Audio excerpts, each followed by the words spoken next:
Okay, so I guess I have to start because I'm already 1 minute down.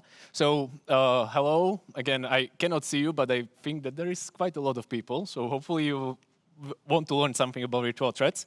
A little bit about myself. My name is Martin Stefanko. I work as principal software engineer at Red Hat. I also lead the Java user group in Brno in Czech Republic. So if you are around, definitely stop by.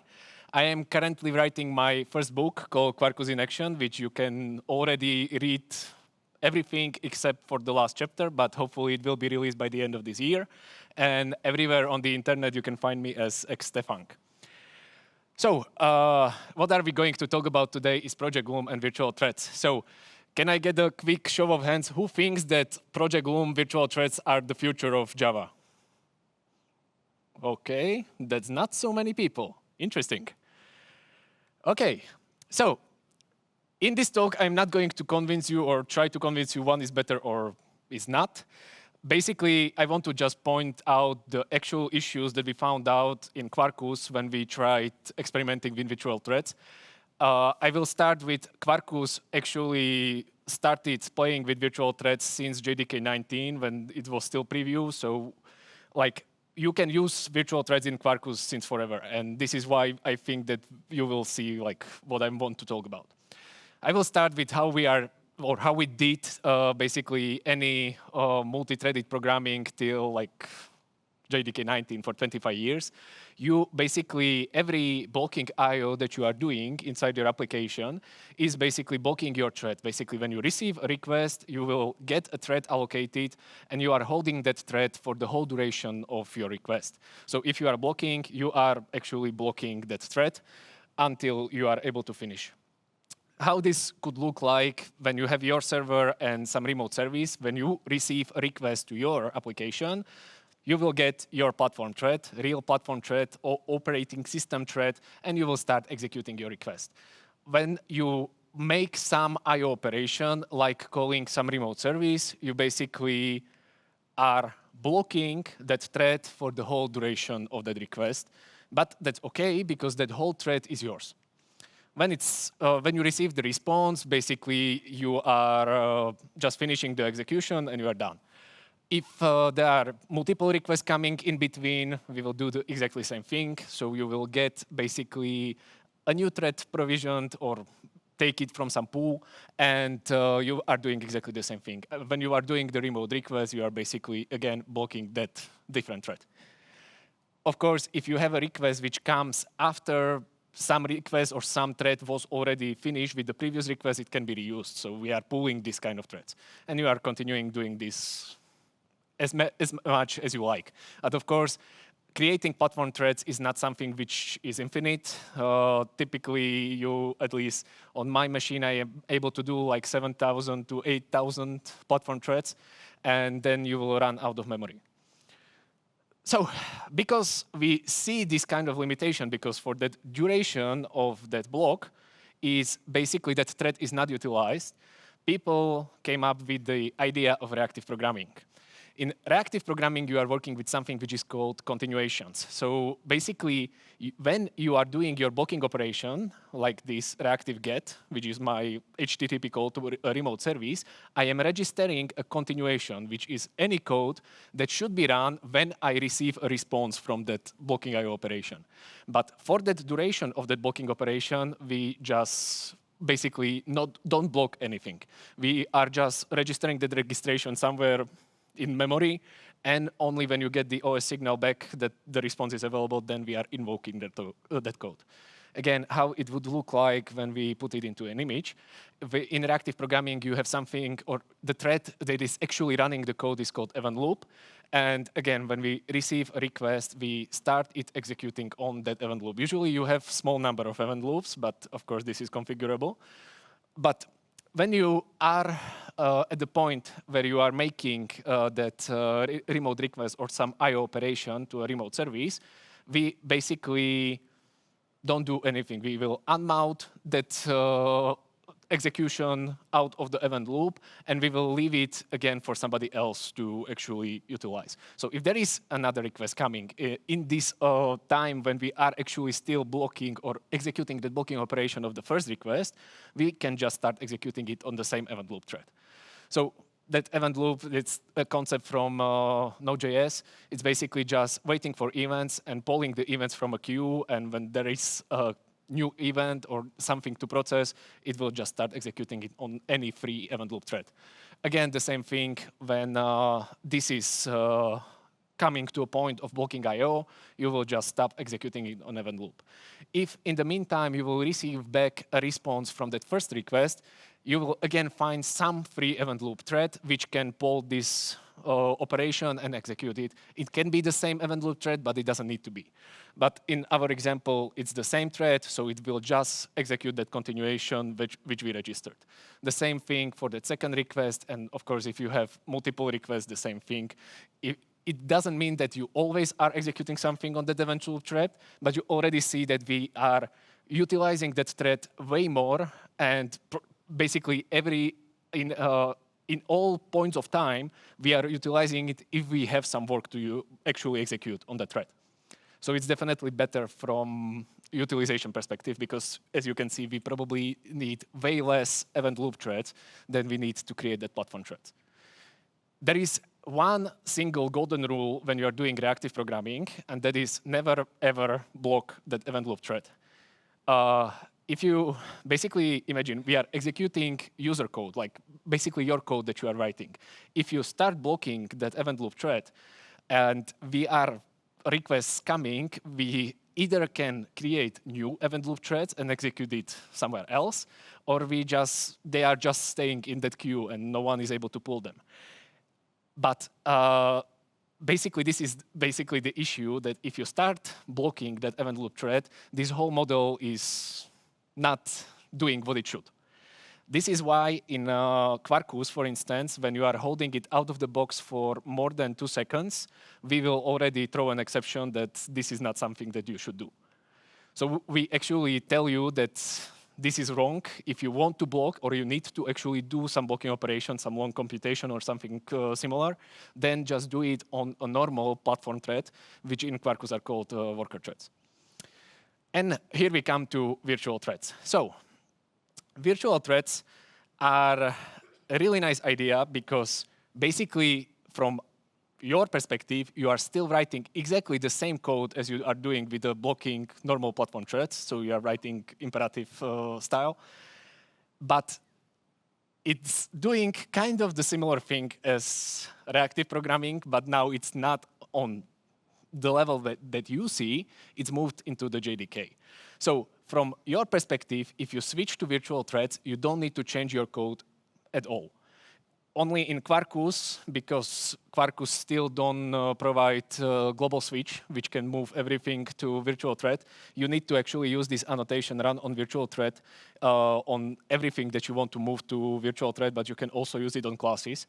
But it's still a small change that you need to count with. So how this actually executes? Again, now we have virtual threads, and we have something which we call carrier threads. Carrier threads are actual platform operating system threads which are going to execute our operations.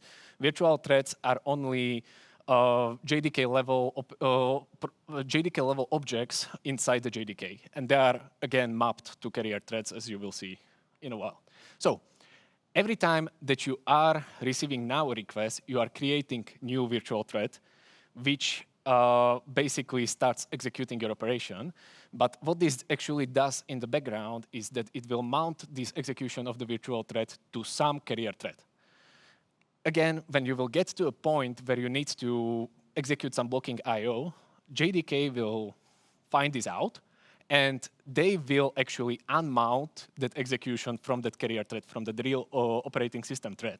And you are actually blocking inside your code, but only inside the virtual thread. And as you can see, that carrier thread is now, again, available for any other virtual threads to execute. So if I have another request, I will, of course, create a new virtual thread. And I basically can see that this particular carrier thread is now free, so it can start executing my second request.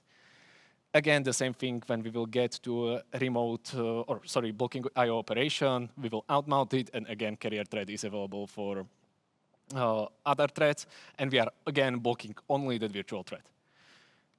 When you will receive that signal that the first I/O is finished, basically you note this somewhere that the virtual thread 1 is now able to actually continue, or I will use the same term. It is now possible to execute the continuation of that virtual thread 1. And basically you will again find a carrier thread, but it doesn't again needs to be the same carrier thread that it originally executed that first part of the request. And you will just finish the request. And when you are done, you will throw it away. This is the mindset that we basically all need to adjust to, that virtual threads are now this more in a policy of fire and forget. So basically, any form of reusing, caching, or basically relying that you are on some particular thread should be thrown away, and you need to adjust your thinking to this kind of reality. The same thing happens with that second request. Again, we will find some free carrier thread, and we will start executing that request. When we are finished, we are done, and if we are like continuing this, you get the idea. I can go through this faster.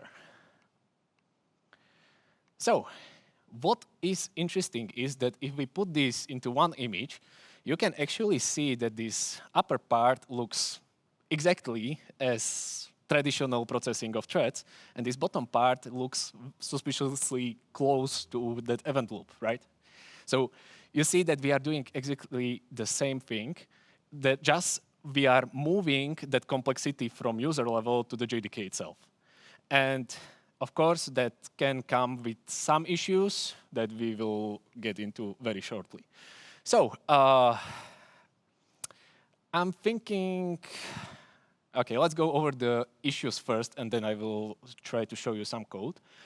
So I will be, small disclaimer, using JDK 22 with enable preview. So hopefully everyone understands, because everyone is running JDK 22, right? So nothing in life is free. Virtual threads are enormously, or Project Loom is enormously ambitious project. And hello. That's a lot of photos. Of course, there are some issues that you need to probably know about, but we will get into more funnier details later. So the main issues that we are going to talk about today are pinning, monopolization. These two are directly affecting scaling of carrier threads. Thread locals are still something which we need to keep in mind, and concurrent access, because now we are writing blocking code which is executing actually in concurrent way.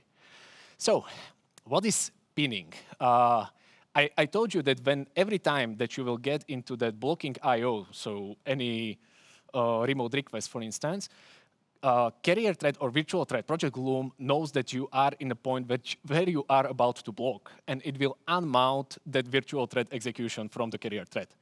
But in some cases, it will not. And these cases are known. This is actually an operation inside virtual thread class, where you basically need so-called pin the carrier thread. So basically, when you are blocking your virtual thread, you are also blocking your carrier thread. And you remember when I showed you that it's very close, that carrier thread is very close to event loop, and I showed you that image never ever block the event loop thread. So this can actually happen, and there is nothing we can do actually about it. This happens mostly. There are two known cases where this happened, but of course, I'm not directly participating inside the JDK project, but I personally think that we don't need to really know where this might be happening or not be happening if we are basically not calling that operation for pinning. So the two cases are when you are holding a monitor, so basically any synchronized blocked or synchronized method, and when you have a native call inside your call stack. So any anywhere in your stack trace, you have some native library or foreign function call, but this is still experimental API. Actually, in JDK 23, that first case should be removed, but that's yet to come. But at least now in JDK 22, this is still the case. For this, you have actually some form how you can try to at least detect that you are getting these kind of issues. And that's property JDK trace pin threads, where basically when this pinning is detected in JDK, they will just print the stack trace. I will show you this when I will be coding. The second issue, which is not possible to in any way overcome, is monopolization. Basically, monopolization is just utilization of that carrier thread. If you run any computation that takes long time on your virtual thread, there is no I/O operation in between. Basically, that JDK has no way how they can actually stop it somewhere and unmount it from the carrier thread. So you are just blocking that carrier thread again. Of course, you are doing some work, but if I have another request coming in, maybe I have the image later, so maybe I will wait a little bit. Yeah, I already said this. Yeah, so when you have another, and that should be virtual thread too, but you can imagine. If I have another virtual thread that wants to utilize that same carrier thread, I have no other option. I need to use another carrier thread because that one is still utilized. And with that, we are getting into the carrier threads scaling, which is probably the main issue that may happen when you are doing Project Loom and virtual threads. Basically, every time when you are holding some carrier thread, and I have another virtual thread that wants to execute, if there is too many of these kind of requests which are waiting, JDK can actually scale the number of carrier threads. So actual real platform threads can be created to execute your virtual threads. And this, of course, happens when you are holding carrier threads for unnecessarily long times. Because just to be totally clear, both pinning and monopolizations are isn't wrong behavior. This is not some fault of your program. It's just basically damaging the whole concept of the model of virtual threads. Because virtual threads are not giving you any more performance to your application. They are just better at utilizing the resources that you already have. And if you take that away, then you are basically taking away all the benefits of that virtual threads altogether, because you are now scaling back to that one platform thread per request. Yeah, so they are not so cheap. Actually, in the background, carrier threads are implemented as fork join pool. You can actually configure this fork join pool with these three properties. So parallelism is just the starting number of threads that you are starting with, defaulting to the number of cores that you have on your machine. Max pool size is actually 256, which is hard-coded. And min runnable is half of parallelism. And I will show you this. Maybe now is the time when we will move to IDE. So I created a really simple application, which is basically implementing exactly what I was showing you inside the slide. So I have exactly the same code as I was showing you inside the slide, calling some example API in normal blocking way, in reactive way. So I'm using here Uni, which is project small rime Mutiny, but if you are familiar with Flux Mono, Uni is like mono or single, or maybe it was in RxJava, I don't remember now. So here I am registering that continuation, and I'm also doing some counting, so I'm actually registering more continuations. And I have also virtual thread resource, which is exactly the same, focus on just that main part. As that blocking, I'm just adding this run on virtual thread to actually move that execution to a virtual thread.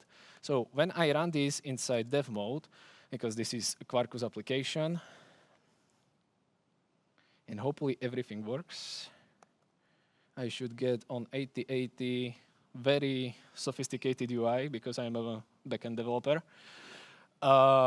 which basically just make a number of requests to some endpoint. So just because I know my application, I will change this only to 300 requests. So you see that maximum concurrency that I can get from one operating system per request is 200. And why is that? Is actually inside configuration, Quarkus limits the maximum threads that it can create to 200.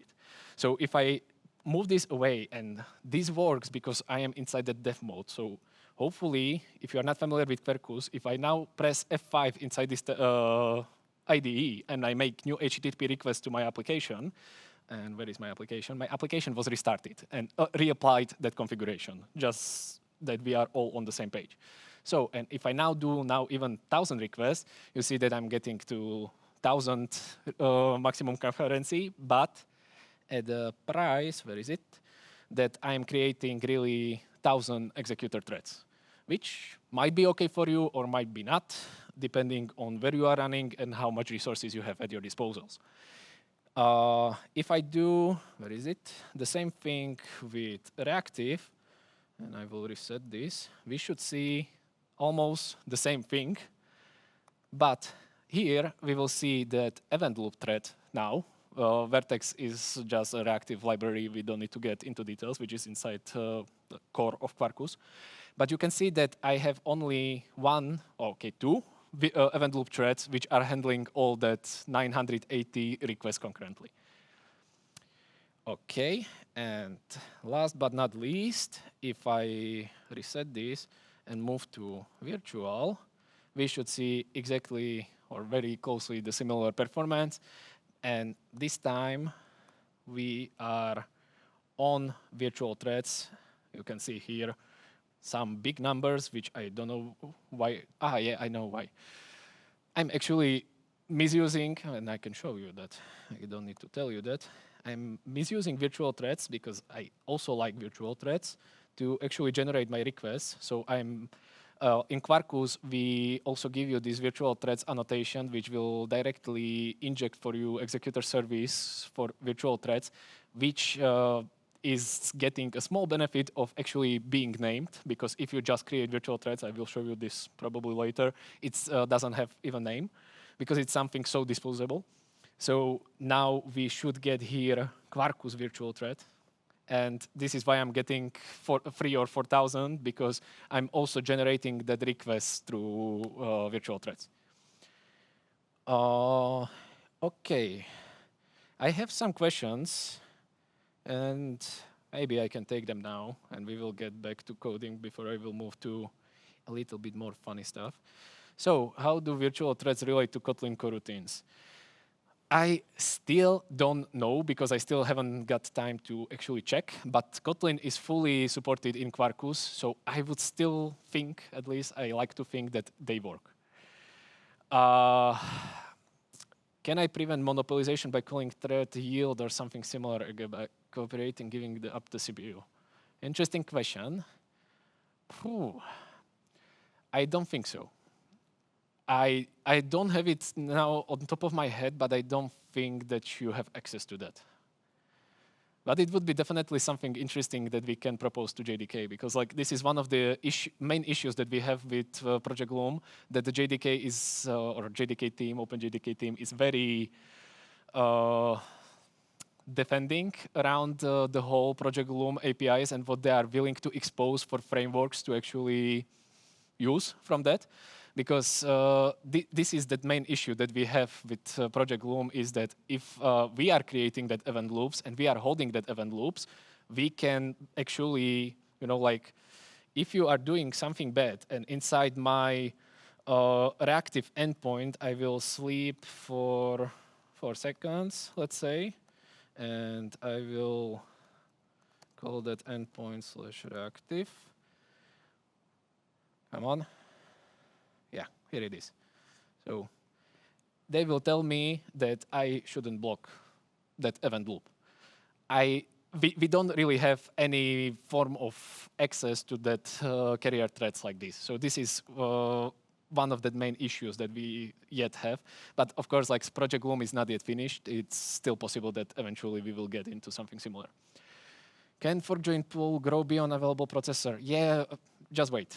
I will show you in a minute. That's exactly what I want to get into right now.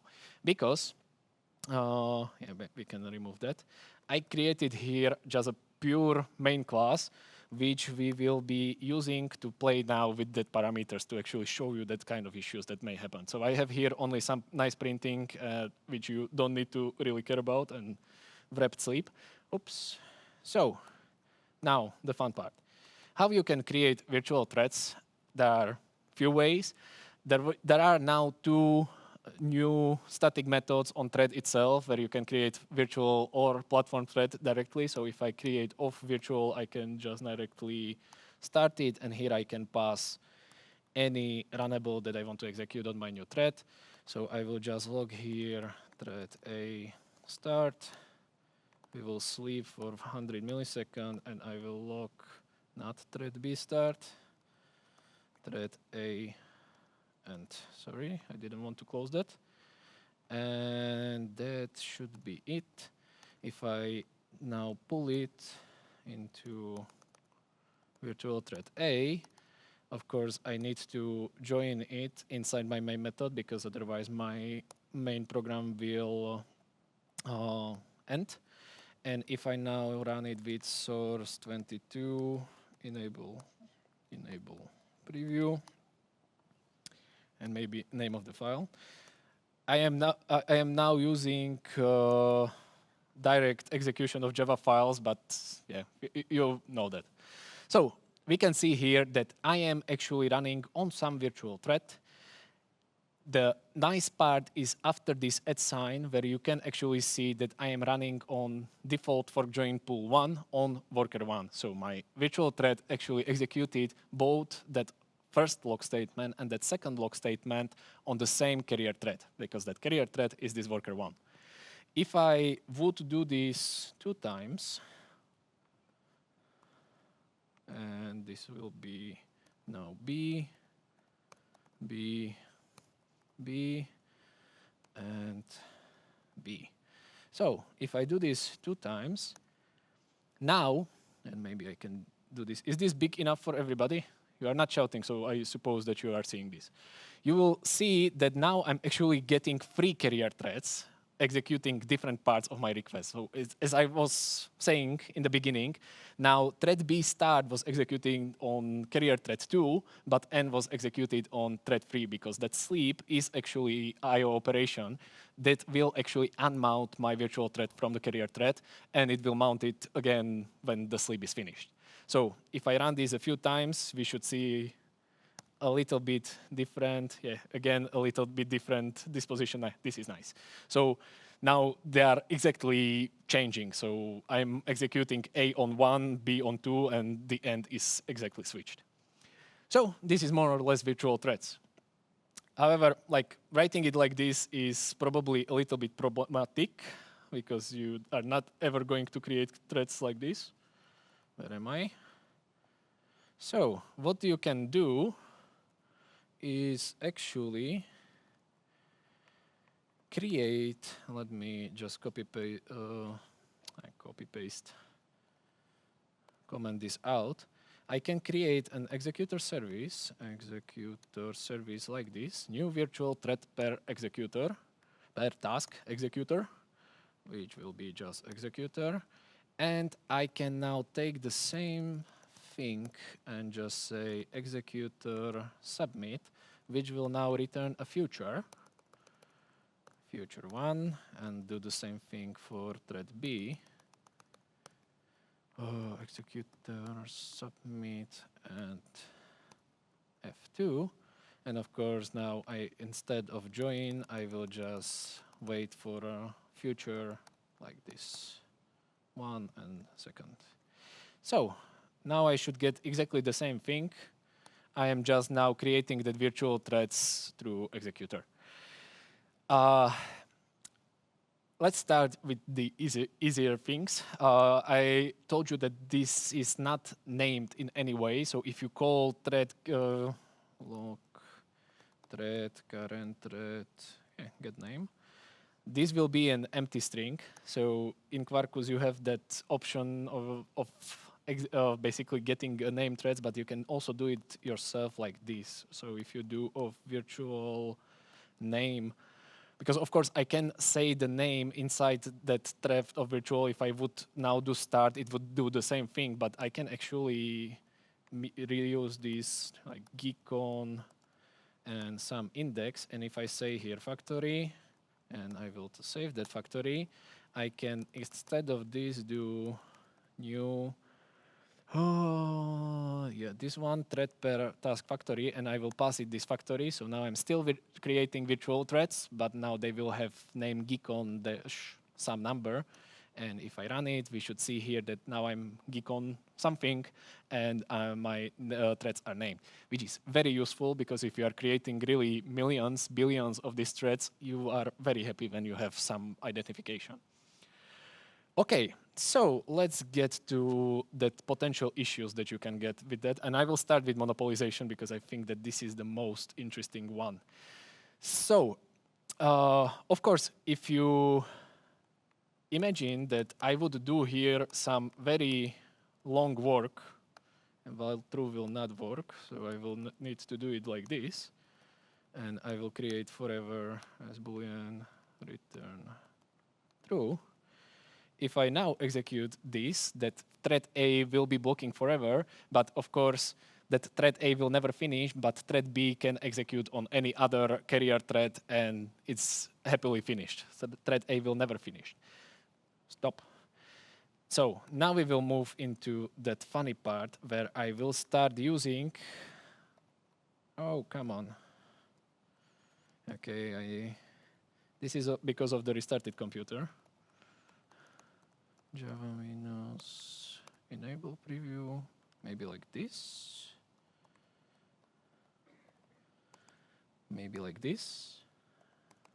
Come on. Because I don't really want to type it. Oh, come on. Yeah, it works. Because I prepared it, so I don't need to retype all these properties at the same time. So what I'm doing now is exactly answer to that question. I am now manually limiting that fork join pool for the virtual threads to only one thread.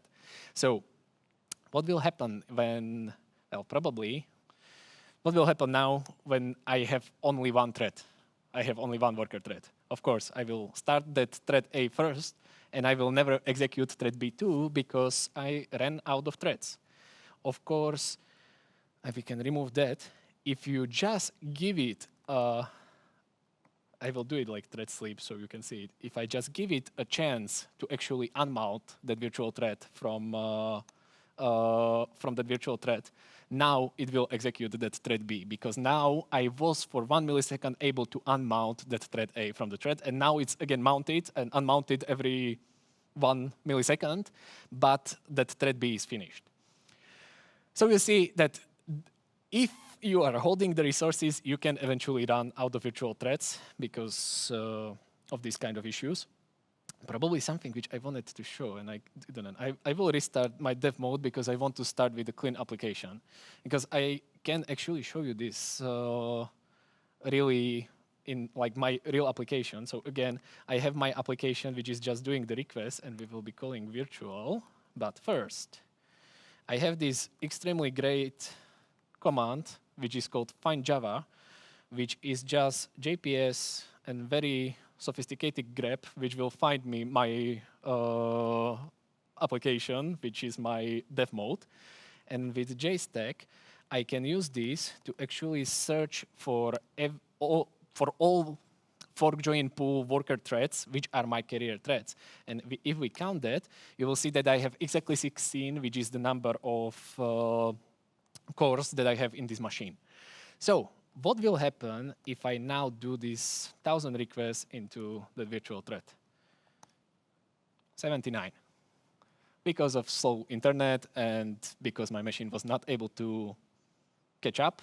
From 16, I created, I don't want to count, a lot of other threads just to really handle that request as soon as possible. And this would end on 256 if I wouldn't change the configuration. Just to show you, and I will leave it running now because I want to show you something else, that this is really a real use case even inside your normal programs. So moving back to our examples. Of course, if I remove this forever because we don't need any more and I will go back to sleep, what will happen if I only have one thread is that basically only one carrier thread can execute and I am serializing the execution of my virtual threads. So thread A is starting on 6. Then it's,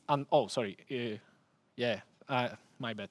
I'm not serializing yet because I'm unmounting thread A, so thread B can be mounted on that same thread and both wait only 100 milliseconds and they are finished. But if I block it, so I need to do it again. If I block it, of course, I cannot unmount it, and probably, no, I will not type it again. I will show you this with pinning. Let's do pinning because that's more fun. Because of course, if you are doing monopolization, this is on you. We cannot, or JDK cannot do anything about basically your code. If you are going to do some really heavy computations on virtual threads, just don't. Use normal threads. But more interesting example is pinning, because if I take this into a pin method, I keep original signature, that's okay. And basically, if I execute it again only with a single thread, nothing changes. Again, we are doing the same execution, so we are unmounting thread A. When we begin the sleep, we can mount thread B. But just by adding synchronize this, now the thing that I wanted to show happen is basically when we start thread A, which is this synchronize method now, you see that it's holding that virtual thread worker 1, or sorry, carrier thread worker 1 for its 100 milliseconds, and only then I can mount thread B that it's waiting its 100 milliseconds. So I'm holding that worker thread 1 for that 100 milliseconds. Now, the funny thing is that if I just change that maximum of threads which I can create to 2, it's not going to always, as you can see, it's not going to always create a new thread. So I still have only one, and now I have 2. Okay, that I was lucky. So I got 2 right away, because that fork join pool is basically doing a randomized work stealing algorithm. So it basically, your chances to getting to that 256 or your configured carrier thread maximum are depending on some thread local random values. But if that happens, you see that I was able to start with 1 thread, and when thread A was blocking that, where is it? Was blocking that virtual thread 1, JDK created a new virtual thread, carrier thread worker 2, and it executed my second virtual thread on that. But it will not always. Just to keep in mind. Of course, if I change this parallelism to 2, now it every time starts with 2 carrier threads, so every time I will get thread A blocking only 1 carrier thread, and that second carrier thread will handle thread B. Okay, so this would be synchronized. This is not something even now that you cannot fix, because if I just copy paste this into not synchronized, but pin lock, and I will do this really great reentrant lock like this, which is doing exactly the same thing, just a little bit more code. Finally, lock, unlock. Now, if I, instead of pin here, call pin lock, we should see that, and maybe I will go back into one thread, we should see that I am not blocking it anymore. So I'm starting at 80-80, 80-80, and I'm finishing on 90-80, 90-80, so I'm not pinning anymore. Actually, if we go back for a little while to that pinning, so I will also show you that event from JDK, and hopefully I have it here. Oops. No, I don't. Okay, then I will copy paste it from slides. Sorry about that. Because I'm not remembering it on top of my head. So, not here, here. So, if I just paste it here, and we will do short, and maybe if I do -d, now when I pin, I will get this nice print that my worker thread 1 is pinned, and I can navigate exactly to the place where I'm pinning, which is very useful. And actually in Quarkus, in dev mode, you can actually run your tests. If you're not familiar with Quarkus that much, if I press R here, it will run my tests. And I have a test which is actually calling that, where is it? Which is calling a problem resource, which is next resource, which, come on, open, which has this run on virtual thread 2, and now it's commenting, now it's not pinning anything. So now my test is passing, so all my 2 tests are passing. But if I pin my carrier thread, and that pin is exactly the same thing, so it's just synchronized block doing I/O operation. If I now rerun the test, which is done automatically because I saved the file, I am getting 1 failure, and now I should see that I should not pin, or I was expected not to pin the carrier thread. And this is done with custom library. Where is it? JUnit 5 virtual threads, which you can use in Quarkus, and then inside your test you can just do virtual thread unit, and this should not pin, which will look, because what this switch does is basically it will emit a JFR event when they note a pinning event inside the JDK. So we are listening to that, and we will fail your test when we detect pinning. Okay, so that would be more or less everything. I'm still not pinning. Of course, I will remove that flag here. If you pin and you still have, I am just now not printing that pinning event. If you pin and if you have enough threads, so if I do 2 here, you will not notice this anywhere on like performance, or like you will not detect this unless you have that switch that will emit that events. Because if I'm holding a thread and I still can create a new carrier thread, nothing actually is affecting Project Loom. Just that you know about this. Okay, so moving back to slide for a minute. There is one more issue, and I have exactly the time for that, and that's thread locals, because thread locals are fully supported in virtual threads, but they are not behaving in the same way as they are doing with platform threads, because, again, you don't really know where your virtual thread or which carrier thread your virtual thread is mounted. And it can be mounted on several carrier threads. So it doesn't really make sense to use thread locals, but I will get to that in the last slide. So how they are doing that actually in JDK is they are copying the thread locals to every virtual thread. And of course, if you are doing some heavy, expensive objects, which was typically the case for thread locals, because if you are using transactions, if you are using JSON mappers, for instance, JSON, they are actually on purpose caching very expensive or heavy to create objects in thread locals, so they are actually reused in that platform thread every time that you have your request. But with virtual threads, this can be actually harmful, because you can run out of memory just on copying these big objects. Yeah, I already said that. And last but not least, concurrency. You are still writing blocking code, so it might look like to you that you are running on a single thread, but you are not. So just think about that and use thread-safe variants of classes. And I have 5 minutes, I can do that.